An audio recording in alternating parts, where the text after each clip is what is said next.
complexe scolaire Kimbuta à Kinshasa que la délégation conduite par les ministres de l'EPST a lancé officiellement les épreuves préliminaires de l'examen d'État édition 2020 sur toute l'étendue du territoire national. Et réconforte également les finalistes qui affrontent en premier lieu l'épreuve de dissertation sur fond de Covid. Le patron de l'EPST a invité ces derniers à bien travailler afin de réussir cet examen.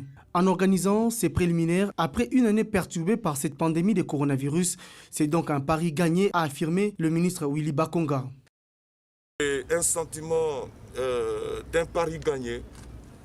Nous avons relevé un grand défi, le défi d'amener les enfants jusqu'aux épreuves d'évaluation certificative. Et sur toute l'étendue de la République, les informations qui nous arrivent, les rapports que nous recevons de tous les inspecteurs, de tous nos points focaux qui sont dans les provinces, montrent à suffisance que les examens, cette épreuve se passe très très bien, dans le calme, dans la sérénité. Selon les statistiques officielles, il s'observe une augmentation de 15,4% du nombre de candidats et de 9,9% de celui des centres de passation de cet examen, contrairement à l'année dernière. Beaucoup ne croyaient pas à cette année scolaire par rapport à l'expansion de la maladie, à l'augmentation exponentielle des cas de contagion dans notre pays. Mais nous avions la foi et nous avions compris qu'avec la cellule de riposte, tous les paramètres étaient déjà maîtrisés pour qu'on ait quand même une reprise de cours sécurisée et contrôlée. Après cette épreuve de rédaction, ces finalistes affrontent ce 1er septembre les épreuves traditionnelles des options techniques, lesquelles seront suivies de l'oral de français avant la pratique professionnelle. La session ordinaire, quant à elle, est attendue du 7 au 10 septembre prochain.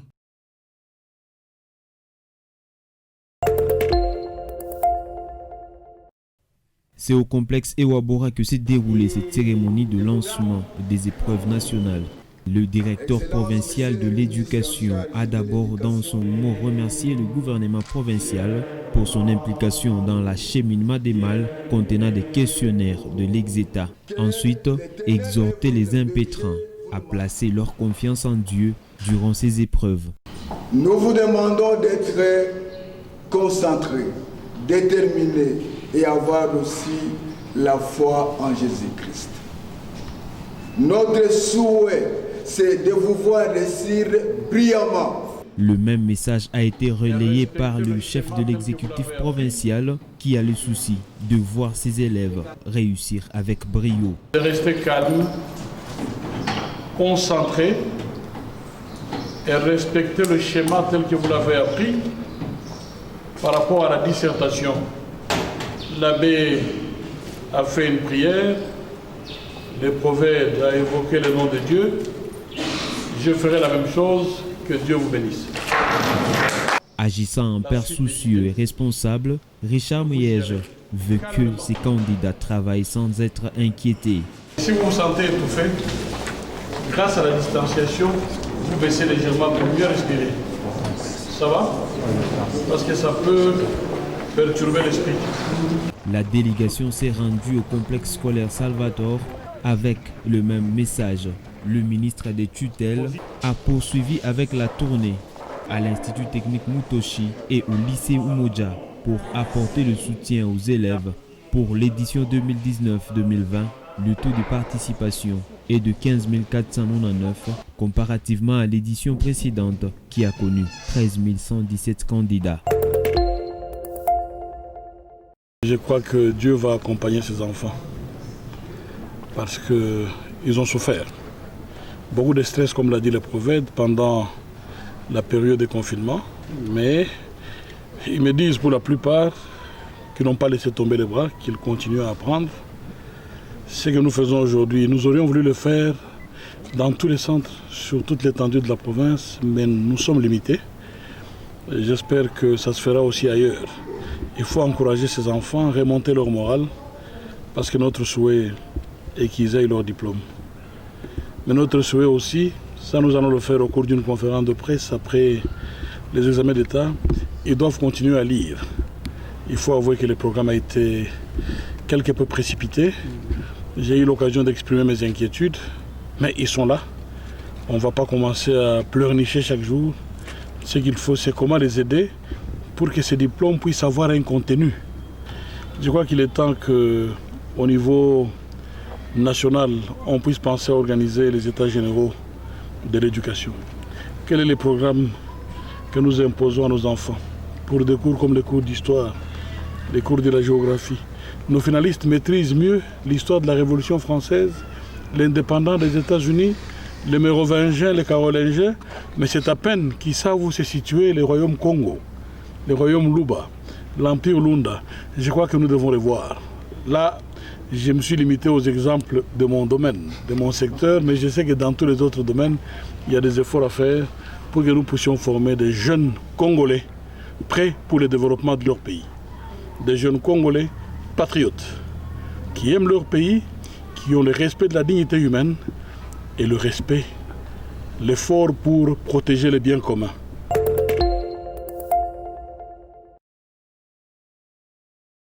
Ils sont en liesse, les élèves finalistes du secondaire. Ce 31 août, sur toute l'étendue du territoire national, ils ont débuté leurs épreuves hors session de l'examen d'État, édition 2019-2020. Dans le Haut-Katanga, c'est le ministre provincial de l'Éducation, Koalis Mwamba, qui a procédé au lancement officiel. La cérémonie du lancement, à laquelle participait l'inspecteur principal provincial, le prophète et bien d'autres autorités éducationnelles provinciales, a eu lieu au complexe scolaire Novik. Le ministre ayant en charge l'éducation commence par prodiguer quelques conseils aux candidats avant le déballage et distribution des items. Le patron provincial de l'éducation est satisfait du contexte dans lequel se déroule cette épreuve de dissertation. Nous voulons de prime abord remercier le chef de l'État, le premier parent de la République, ainsi que son gouvernement pour avoir autorisé la reprise des activités scolaires. Nous venons de lancer officiellement, au nom du gouverneur de la province du Haut-Katanga, son Excellence Jacques Kiaboula Katwe, les débuts des épreuves des examens d'État, à savoir les examens de dissertation. Les conditions de cet examen pour cette édition sont exceptionnelles.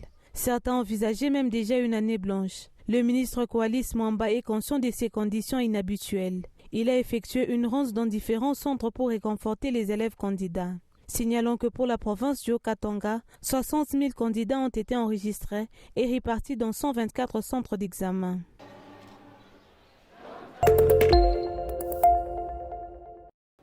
Lancé le vendredi 28 août dans la province du Lualaba, le Forum pour la paix s'est clôturé le samedi 29 août.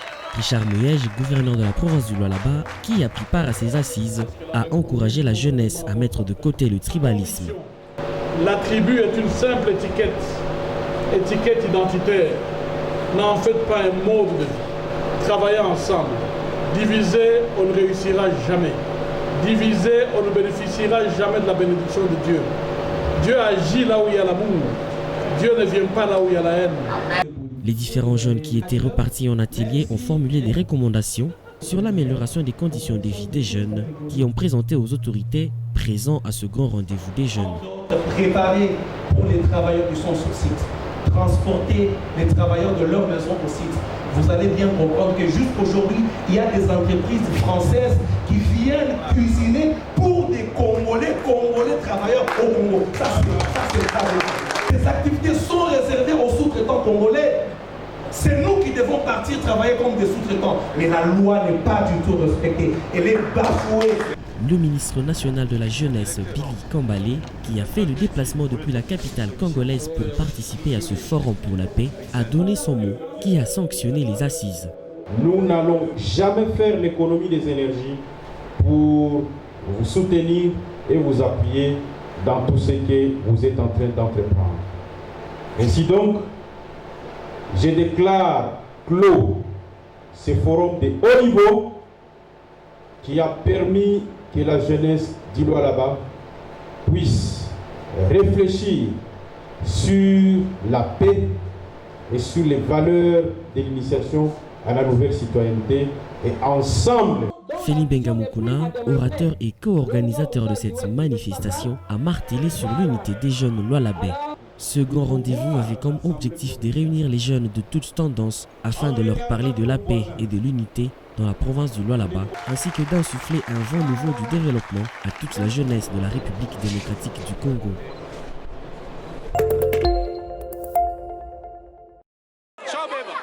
Un camion de marque Fuso immatriculé 1886 AL05 transportant des marchandises s'est renversé sur 2 motocyclistes au croisement des avenues Changefort et la nationale numéro 39. Pas de perte en vies humaines, mais plusieurs blessés enregistrés. 2 entre eux ont perdu leurs jambes.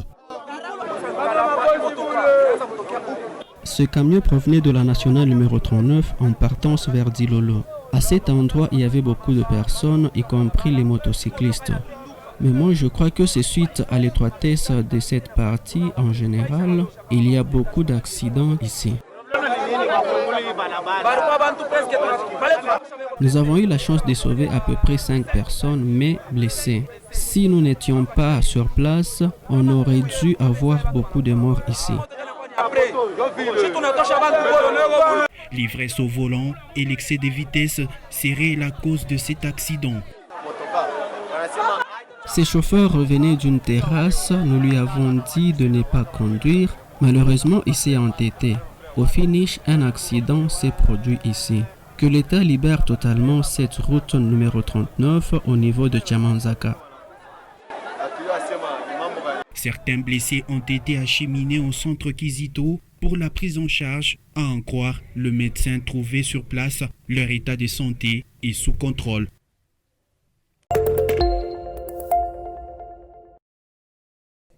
Le catcheur congolais Texas Mouimba s'est éteint le dimanche 30 août à Kinshasa à l'âge de 53 ans. Selon les fils aînés du défunt Mouimba Makiese, son père était hospitalisé depuis le 25 août dernier. Mouimba Texas, albinos de son état, n'a jamais souffert d'un quelconque complexe. Il a accompli son cursus d'études avec brio, puis a été emballé par le sport et beaucoup plus le catch. Invaincu en 652 combats, Mouimba Texas n'était seulement pas une légende du catch congolais, mais était aussi particulièrement connu en République démocratique du Congo pour son engagement dans la lutte contre les préjugés auxquels font face les albinos. Le catcheur avait d'ailleurs lancé en 1998 une fondation portant son nom pour venir en aide à ceux qui l'appelaient ses frères albinos. Il s'est longtemps battu pour inciter les personnes atteintes de cette dépigmentation de la peau à se protéger du soleil pour éviter le cancer de la peau. J'achète des crèmes solaires, des chapeaux, des parasols, des lunettes anti-soleil aux albinos. Et donc, j'utilise vraiment ma notoriété de catcheur pour soutenir mes semblables ici en République démocratique du Congo. Je demande aussi à ces albinos d'être forts mentalement. Cela veut dire de faire un effort pour se décomplexer parce qu'il y a plusieurs albinos qui sont vraiment complexés. La popularité de Mouimba Texas a aussi contribué à sensibiliser la société congolaise au sort des albinos qui sont encore irrégulièrement assassinés en Afrique, car jugés comme étant des êtres diaboliques et sujets de pratiques des sorcelleries. Ayant appris sa disparition, les messages de condoléances fusent de partout. Le Bureau conjoint des Nations Unies aux droits de l'homme lui a rendu un vibrant hommage et a présenté ses condoléances à sa famille biologique. Christelle Vouanga, présidente de la Commission des droits de l'homme à l'Assemblée nationale, a fait de même en reconnaissant aux catcheurs et philanthropes un travail important dans la lutte contre la stigmatisation de personnes atteintes d'albinisme.